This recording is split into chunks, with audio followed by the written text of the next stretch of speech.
I decided to quit once because Epic Records had told me that when I was with them that really nobody wanted to hear me sing anymore, and that the radio wasn't going to play my records anymore, and they couldn't do anything.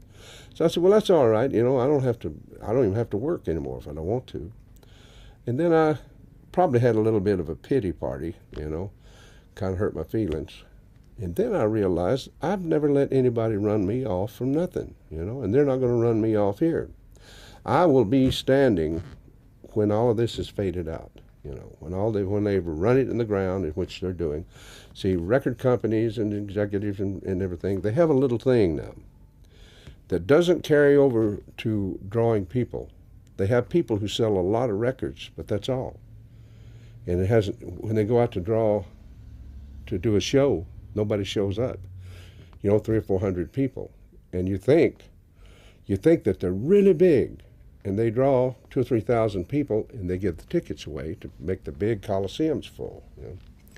And I didn't know that, but see, it's the record company blamed it on radio. Radio blames it on everything else. It's not a hit record. How do they know it's not a hit record if they're not going to play it? I don't. But it's this way. When you go in with a song, they listen to it and they say, "Well, can you dance to it? And will it make a good video?" And then all the way down to the bottom, they say, is it a good song? It used to be the first thing that people ask about a record, is it a good song? Now, some of them, I'm not talking about everybody, but these producers then will go in there and try for that. They try for that. Then they put it and they make a video. That's the second thing in line. Is it a good video? Will it make a good video? And then the song, like I said. It's a circle. They go from the record company to the video to radio. And they actually overexpose the artist. And they last about a couple of 3 years, and then you don't hear of them no more. That's the way rock and roll was in the 60s.